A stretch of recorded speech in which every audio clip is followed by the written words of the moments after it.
We all would love to be able to get a good, solid 7 to 8 hours of sleep every single night. But can you really do that? Yes. Oh, do you get 7 to 8 hours of sleep every night? I'm actually a pretty good sleeper. You are a good sleeper. I'm not going to lie. I'm a pretty good sleeper. I am not. You are not. But we did a video a couple weeks ago. What do you do between 3 and 5 a.m. if you wake up at that time? And I get up every day, 3:15, 3:30. So we thought the video would be a good idea, and it's gotten great reviews. Great reviews. Yeah. It's gotten great views. People love it. But we got a lot of questions out of the video. So we want to answer those questions today to help you perhaps find out a little bit more about how you can get better sleep. Want to ask, all right. do the first question. The first question was from Jimmy Cricket. Oh, Jimmy Cricket. Jiminy Cricket. He says, I know a person doesn't have to get up as early as you to mold a great life. And Jimmy, you're right. But I'm curious, what time do you go to bed? Does he say, I feel like I always need 8 hours of sleep. Right. So during the summer, I would have to be in bed before dark to get up so early. Do you have trouble sleeping? Thanks for your advice. So Jimmy Cricket, I go to bed between 8:30 and 9. Jody comes to bed with me at the same time. I do. I go right to sleep. Jody reads for an hour. At least. Yeah, and Jody has this thing about it's important for her / for us to go into the bedroom at the same time. And we have many friends and people that don't. Right.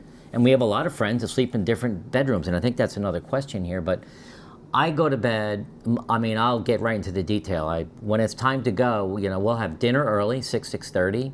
We'll watch an hour of TV, most nights. I'll take a shower, we'll walk Ruby, we'll come in, I'll get my jammies on, get into bed. I'll read for 8 seconds. 3 minutes, I'll read a page or two. I force myself to read a page or two, and then I go to sleep. Yeah. So at 9 o'clock, I'm asleep.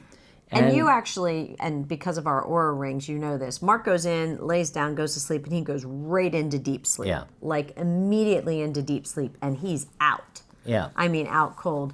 From an old-fashioned standpoint, and I guess an old-fashioned mindset, I enjoy getting into bed at the same time that you do. Although I know, Jimmy, I'm not going to get to sleep right away. Because I think the second part of your question says, if you go to bed so early, how do you fall asleep so quickly?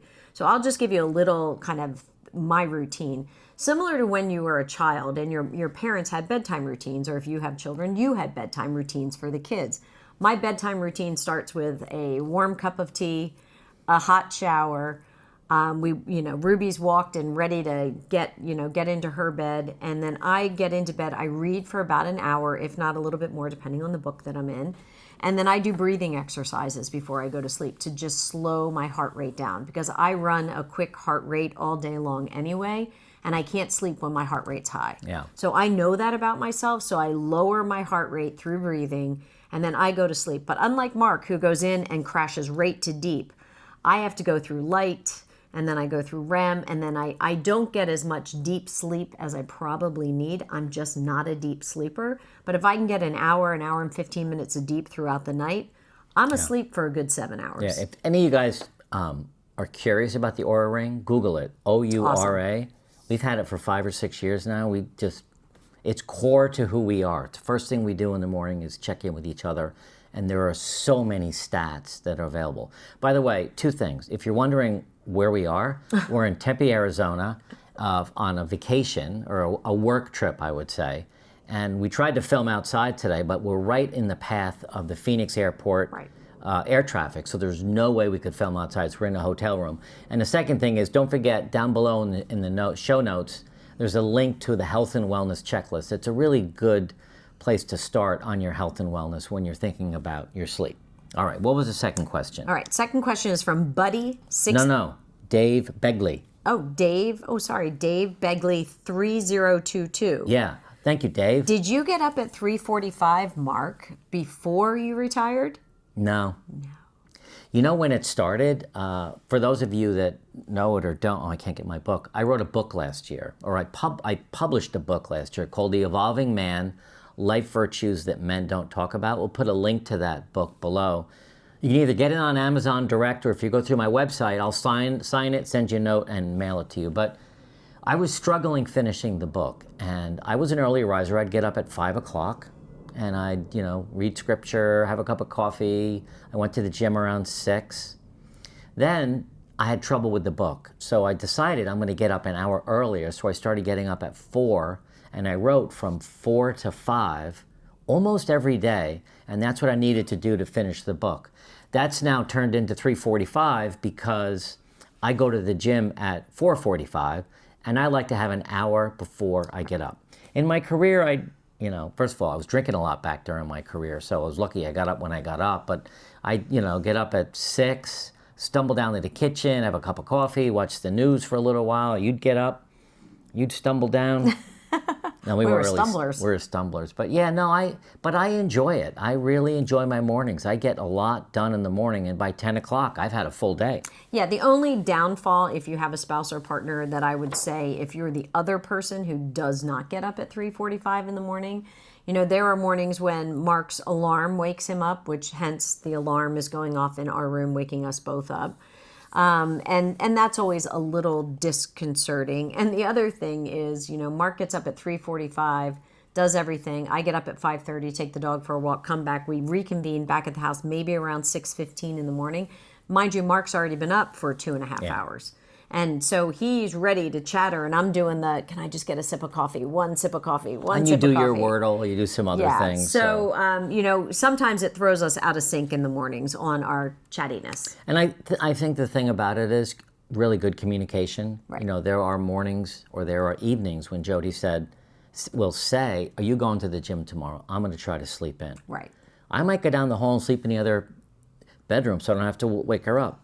You don't like that. I don't, but I also want to give Jody the permission to sleep late and not worry about me and have my alarm go off. Yeah. All right, let's do another quick. Now it's Buddy. Oh, Buddy 69. Hello, Jody and Mark. I'm starting my retirement in 4 months. Congratulations. I currently have an awful sleeping habit. I usually go to bed between 11 and 12 and get up at 5 a.m. I can't go to sleep. Thank you for sharing excellent informational video. So here's a little thing to think about for an evening routine. And it's taken us a while to do this. We used to have dinner at 7:30 at night. We used to drink a bottle of white wine together while we were prepping and have some red wine with dinner. The kids would go do their homework, 7:30, 8:30. We watched TV from 8:30 till 10. Then we'd go up in the room, the kids were asleep. We'd fall asleep around 11. And then it was a bad night's sleep. So we now try to have dinner at 6 or 6:30. And I think back on my parents when I used to visit them in Florida. They all wanted to have the early bird special. Honestly, if we have dinner at 5:30, you love it. We get better sleep. Yeah. I mean, as you age, your body, it takes more energy and more time to process the food. And dinner really should be a light meal. Your heavy meal should be lunchtime. Some people say your heavy meal should be breakfast, and then a lighter lunch and a light dinner. So we're trying to work on that. And I'm guilty of this sometimes, but not doom scrolling on your phone. Yeah. If you're watching TV or in your phone for an hour right before you go to bed, your brain is wired and you're going to have a hard time going to sleep. Yeah. I would say, if you really want to have a great night's sleep, you have to start with that whole idea of preparing for that, probably starting around 6 p.m. And that starts with the lighter meal. It starts with a routine. Maybe you stop drinking a lot of hydration and water, between 7:30 and 8, because I don't know if you're like me, you might have to get up and go to the bathroom throughout the night. So the light meal, maybe a cup of like chamomile or sleepy time tea, minimizing your television. And, I happen to love psycho killer murder mysteries, which is not a great thing to watch before you go to bed.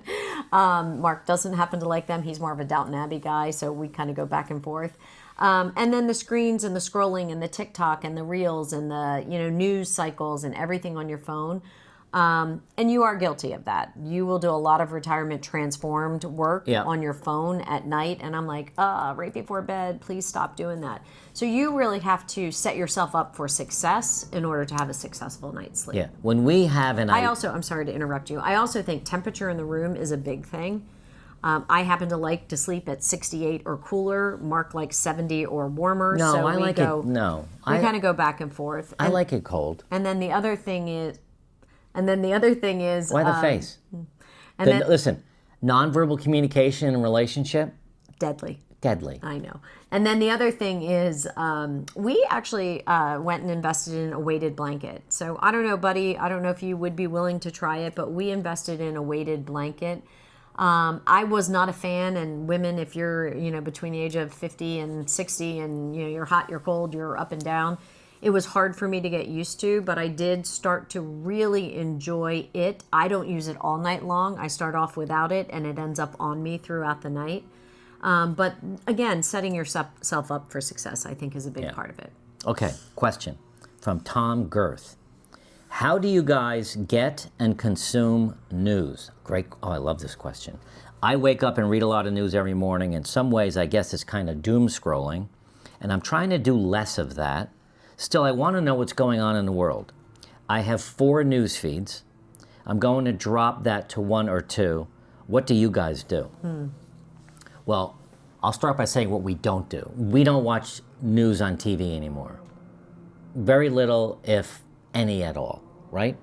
And I think we're just really careful about our news source, and I'm sure a lot of you are very careful about your news source to make sure it's actually what's happening, not a political spin on what's happening. And my feeling is much of the news today is not really news. It's what those, the people who are on the show that night and the channel, kind of the message they want to get out, which is fine. I'm not bashing news people. But we get some very, I'll call it generic news feeds, where it's the news. And we decide what part of it we want to read. There's one called Axios, A-X-I-O-S. Probably should put the link down below. Which is one is one that we get. And it's heavily weighted politically on one side. Is it? So it is. So Which side is it on? We try to balance. I didn't notice that. We try to balance the news. I don't know if it's heavily. I probably shouldn't say I don't heavily, think it is. But it is influenced. We try to balance Right. the influence of news and just take the generic ones, right? Are you CNN or Fox? Well, we're neither of those. Yeah. So we try to get We'll news be in the middle. somewhere from the middle, hearing from all different sides, but making it local news. I mean, I happen to really think everyone should know local news, Yeah, I don't and then watch certainly it. domestic policy news, and then global news, and then interconnected global news. So for me, it's trying to find snippets of those news sources that maybe isn't pushed to you, but maybe you actually search and I would find. say we experiment. So I like Axios right now. I'm gonna rethink because of what you just said. Is it politically leaned on one side or the other? And if it is, I don't want to look at it anymore. But I don't think it is. Morning Brew, started by a couple college kids about 5 years From ago. the University of Michigan. Yeah, it's a really nice, good business newsletter, and it brings in some other stuff. It's really the highlights of the news. I've scanned the New York Times headlines. I scan the Wall Street Journal headlines, and I really read the headlines. It kind of tells me what's going on. They spend a lot of time researching the catchy headlines. We kind of know what the article's about. We don't let ourselves get caught up in the he said, she said, this and that. And there's a lot going on right now in the world that's politically motivated. So you have to be careful. We just want to be calm. We want to be happy. We want to know what's going on. We want to be informed. But we cannot get ourselves all in a tiz over what's happening. Well, I don't know if I'm really answering the question, but he said he's got four news feeds. He's going to 1 or 2. Well, I'm on 1 or 2, and it's enough. Yeah. And we learn from just having conversations with our kids. We've got 6 kids plus their 6 partners. There's 12 people that we talk to, about things. So this next video, how to sleep in separate bedrooms. It might save your relationship. This is a video we did a while ago, and I think it's worth watching to just listen about perhaps sleeping in separate bedrooms might be good for you. Watch this one next.